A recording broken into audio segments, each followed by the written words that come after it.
Astronomie, astrophysique, cosmologie, astroparticules. Ça se passe là-haut, par Eric Simon. Les exoplanètes connues qui se trouvent dans la zone habitable de leur étoile sont très loin de montrer des conditions propices au développement de la vie telle qu'on la connaît. Une nouvelle étude s'est penchée sur les doses de rayonnement qui atteignent la surface des exoplanètes lors des éruptions stellaires que subissent leurs étoiles. Sans une épaisse atmosphère et un champ magnétique important, les conditions radiatives sont extrêmement sévères, pour ne pas dire horribles. Une étude parue dans les Monthly Notices of the Royal Astronomical Society. La zone habitable autour d'une étoile est définie très simplement par la zone où la température est telle que l'eau peut être liquide. Pour abriter une forme de vie, cette condition est sans doute nécessaire, mais elle n'est pas du tout suffisante. De nombreuses exoplanètes de type terrestre qui ont été découvertes dans des zones habitables se trouvent en orbite d'étoiles naines rouges de type M. Ces exoplanètes se situent à une distance très proche de leur étoile. Mais plus une planète est proche de son étoile, plus elle est sensible à ses éruptions et son rayonnement ionisant associé. Et les étoiles de type M sont très éruptives. Dimitra Atri, de l'université de New York, délocalisée à Abu Dhabi, s'est intéressée aux exoplanètes trouvées récemment en zone habitable sous l'angle des doses de radiation à leur surface en fonction des caractéristiques de leur atmosphère potentielle et de leur champ magnétique éventuel. Il a effectué des simulations Monte-Carlo avec le code Géant 4 du CERN, développé pour simuler les interactions des particules avec la matière.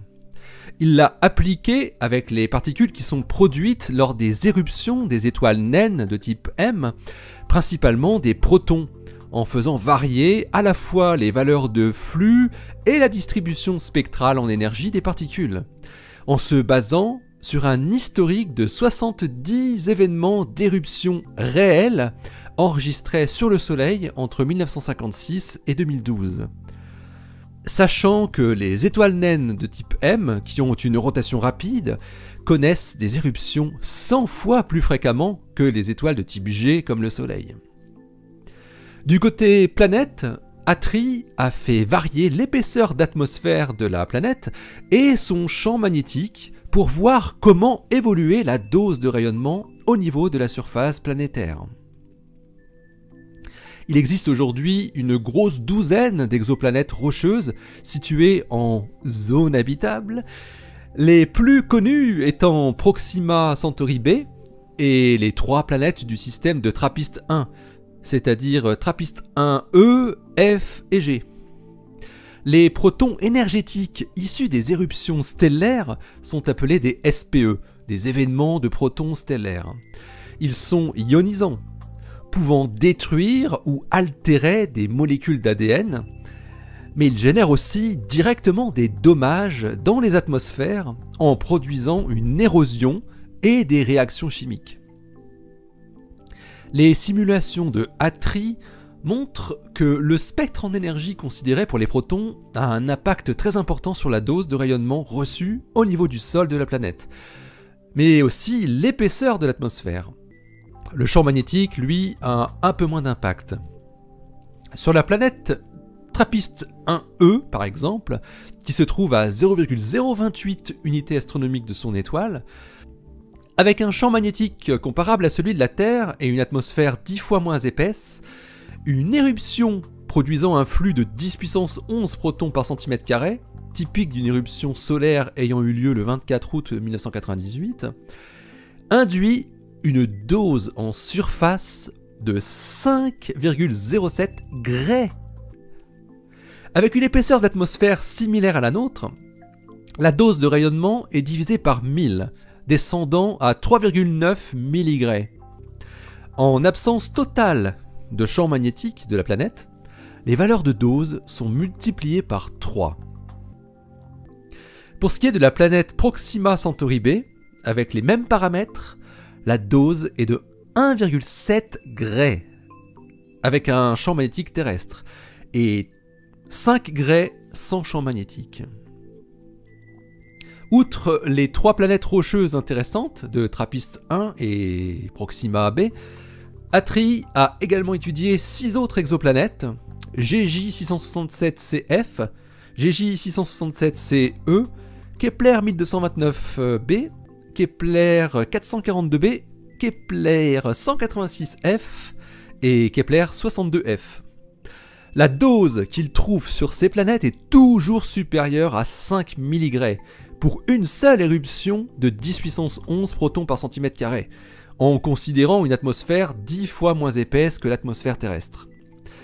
Et les éruptions des étoiles naines autour desquelles orbitent ces planètes peuvent être encore 10 ou 100 fois plus intenses que le cas d'école utilisé par le physicien pour ses calculs.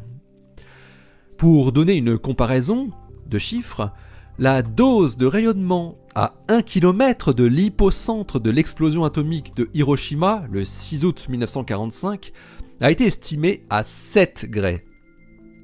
La dose mortelle pour un être humain est comprise entre 3 et 5 Gray. La conclusion de cette étude est que si jamais une forme de vie existait à la surface de l'une de ces planètes, le rayonnement ionisant produit par les éruptions très fréquentes de son étoile a dû être le facteur crucial qui a déterminé sa forme. Qui plus est, en absence de champ magnétique et avec une faible épaisseur d'atmosphère, l'impact des rayons cosmiques galactiques, protons et noyaux légers très énergétiques, s'ajoute aux protons des SEP. Les seuls organismes qui pourraient se développer dans de tels environnements devraient nécessairement être extrêmement radiorésistants. De tels organismes devraient posséder un mécanisme d'auto-réparation très efficace, étant donné qu'un tel processus requiert une grande quantité d'énergie en laissant très peu pour les activités métaboliques de base, la croissance et la reproduction. C'est ce qui est observé sur Terre chez la bactérie extrémophile qui s'appelle Deinococcus radiodurans, la bactérie la plus radiorésistante connue, qui s'arrête totalement de croître durant des phases d'exposition aux radiations, puis s'y remet ensuite. Dimitra Atri note tout de même en conclusion que des habitats en subsurface pourraient cependant exister et rester protégés des rayons intenses des éruptions stellaires, que ce soit par une épaisseur de roche ou d'eau.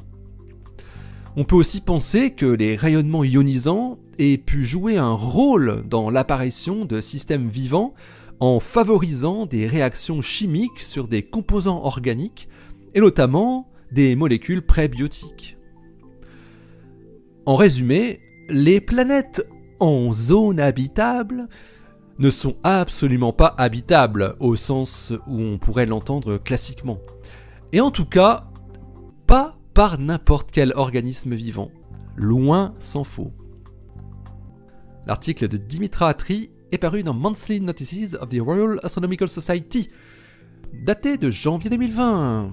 Il porte le titre Stellar Proton Event-Induced Surface Radiation Dose as a Constraint on the Habitability of Terrestrial Exoplanets.